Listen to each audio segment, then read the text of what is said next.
एक समय की बात है। बाजार में एक घड़ी की दुकान थी। उस दुकान में प्रदर्शन पर कई प्रकार की घड़ियां थीं। घड़ियां हमेशा इस प्रतीक्षा में रहती कि उनको कब कौन खरीद के ले जाएगा। परंतु उस दुकान में एक आलसी घड़ी थी जिसको किसी भी बात की कोई परवाह नहीं थी। एक दिन एक छोटा बच्चा अपने पिताजी के साथ दुकान पर आया। इतने प्रकार की घड़ियां देखकर वो आश्चर्य में पड़ गया। पापा देखो कितनी अच्छी घड़ियां हैं इधर। हाँ हाँ, हम बहुत अनोखे हैं। देख लेना, रामू मुझे ही चुनेगा। रामू सोच रहा था कि अब वो कौन सी घड़ी को चुने। मुझे चुनो, मुझे चुनो, मुझे चुनो। अरे नहीं, मुझे चुनो। नहीं रामू, इधर देखो, मुझे चुनो। सारी घड़ियां बेचैनी से देख रही थी कि रामू किसे चुनेगा, मगर वो एक आलसी घड़ी आंखें बंद करके बेपरवाह सो रही थी। रामू को लगा जैसे कुछ आवाजें सुनाई दे रही हैं। पापा आपको कुछ सुनाई दिया क्या? रामू को ऐसा बोलते ही सारी घड़ियां चुपचाप हो गई। रामू एक एक करके सब घड़ियों को देख रहा था, तो एक कोने में उसे वो एक आलसी घड़ी दिखाई दी। रामू उसकी ओर जाने लगा तो पीछे से बाकी घड़ियां हैरान हो गईं। बच्चे उसके पास क्यों जा रहे हो? उसको मत चुनो।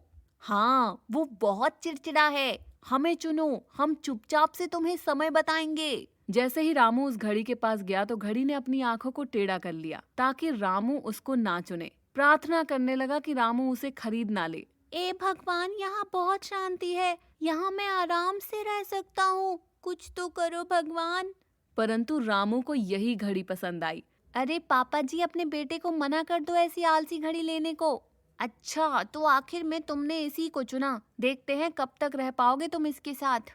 बहुत जल्दी तुम इससे तंग हो जाओगे और वापस आओगे हमारे पास। बेटा, तुम्हें ये घड़ी पसंद आई? अच्छी पसंद है तुम्हारी। रामू अपनी पसंद से बहुत ही प्रसन्न था। घर जाकर उसने अपने बिस्तर के बाजू में इस अलार्म घड़ी को अच्छे से रख दिया। हर रोज रामू घड़ी को साफ करता था और आराम से रखता था, परंतु घड़ी रामू से चिढ़ती रही। एक रात रामू ने घड़ी को साफ करके अलार्म लगा के रख दिया और सो गया। रामू के सोने के बाद घड़ी ने अलार्म को 8 बजे कर दिया। अगली सुबह अलार्म की घंटी 8 बजे बजी और रामू झट से जाग गया। समय देखते ही वो आश्चर्य हो गया।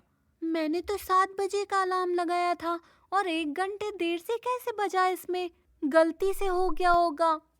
उफ, बहुत देर हो गई, पापा गुस्सा करेंगे।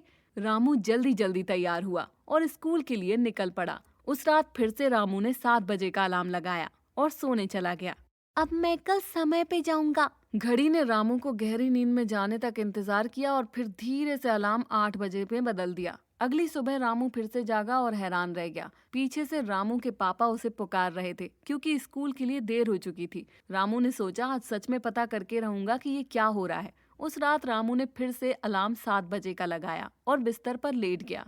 अब देखता हूँ कि बीच रात में कौन समय बदल देता है। रामू सोया नहीं, बस ऐसे ही नाटक करने लगा। घड़ी को लगा कि रामू सो गया और वो धीरे से समय को बदलने लगी। रामू को कुछ आवाज सुनाई दी और वो आश्चर्य रह गया। चुपके से आंखें खोल के नजर डाल के देखा तो घड़ी ने अपने कांटों को बदल दिया था। अगली सुबह अलार्म 8 बजे को बजा। उफ, ये घड़ी तो बकवास है, इसको मैं कचरे में फेंक दूंगा। मैं अभी पापा को बोलता हूँ। रामू की बातें सुनकर घड़ी परेशान हो गई। रामू रुको, मुझे क्षमा कर दो। पता है मैंने गलत किया, लेकिन मुझे माफ कर दो। अब मैं तुम्हें समय पे जगाऊंगी। रामू घड़ी को देख के हंसने लगा। चलो, तुम्हें एहसास तो हुआ, परंतु इतना काफी नहीं है, तुमको एक और काम भी करना पड़ेगा।